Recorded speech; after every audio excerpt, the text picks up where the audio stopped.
You're weird. Well, not you in particular. Well, actually, probably you. Yeah, I mean, I know I'm weird, and if you're not even just like a little bit weird, then that's actually pretty weird. What I'm really trying to get at here is that humans are weird. Because did you realize that it's basically just us and birds that walk on 2 feet? Everything else is 4 or more legs. Like, you could make an argument for kangaroos and meerkats, but there's nuance there that just doesn't exist for us and birds. We just are walking around.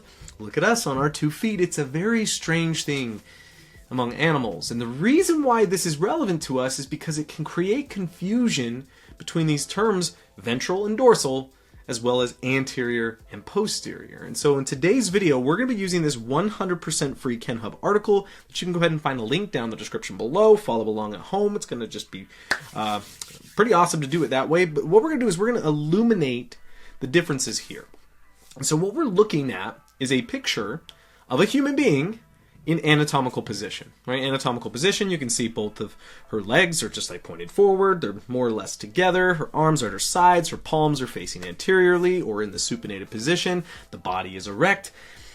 The reason I am bringing the anatomical position up is because, again, we are bipedal creatures.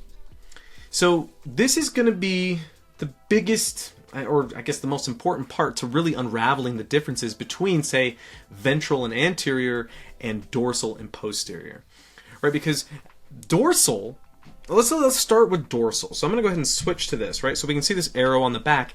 Dorsal is really more properly used as a surface term, right? So we talk about, because dorsum literally means back. So whenever I say dorsal, like the thing that jumps out to everybody is a dorsal fin, right? You think of the dorsal fin on a fish, or say like a dolphin, or something along those lines. My point here is, we all intuitively understand that dorsum means back, and dorsal means back, right? Well, ventral actually means belly. Like, that's its literal interpretation, is ventra means belly. So this is also a surface term. It's saying the belly surface. Okay, so then what does anterior and posterior mean? Well, anterior means towards the front, whereas posterior means towards the back. Right, here is the key difference here. One of them is, well, two of them, I should say, are about surfaces, right? The back surface is dorsal, the belly surface is ventral, and then posterior is saying, well, I'm going towards the back, or anterior means I'm going towards the front.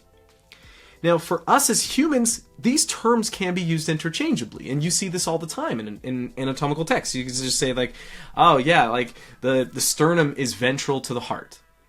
Now, I could have equally said that the sternum is is anterior to the heart, right? Those things actually more or less mean the same thing in human beings because we are weird. But I want you to picture a quadruped, right? Like, picture like a dog, right? There's the snout end, there's the tail end, but then they also clearly have a belly end and they have a back, or belly surface and a back surface. Those terms become much more different in other creatures. Remember, you're the weird one. You're standing on 2 legs. What is that about? You're just odd. But it's a good kind of odd. I mean, there's 8 billion of us, so we're doing something right. I'm just saying that's where the confusion comes from, is because when we stand on 2 legs, our belly is anterior.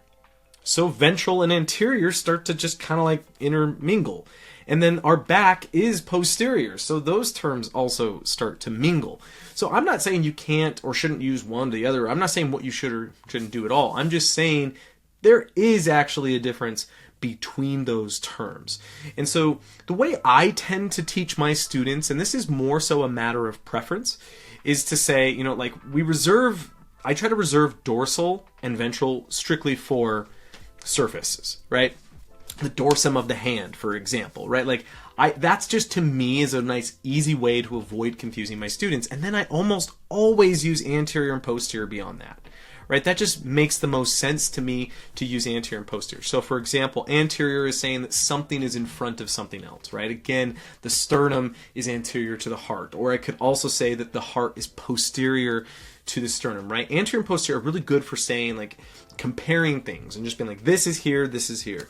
Whereas dorsal and ventral are just much better terms for surfaces, at least in my mind. So I hope this clears it up. Again, this is a 100% free Kenhub article. Go ahead and find that in the link description below. Check it out. There's so much knowledge here. It's going to blow you away. But while you're down there, go ahead and leave us a comment. Let us know what you thought about the video. Let us know your thoughts about anterior, posterior, ventral, dorsal, all that kind of stuff. Leave a like. Little things like that actually go a pretty long way. But thanks for hanging out with me, and I will see you in the next one.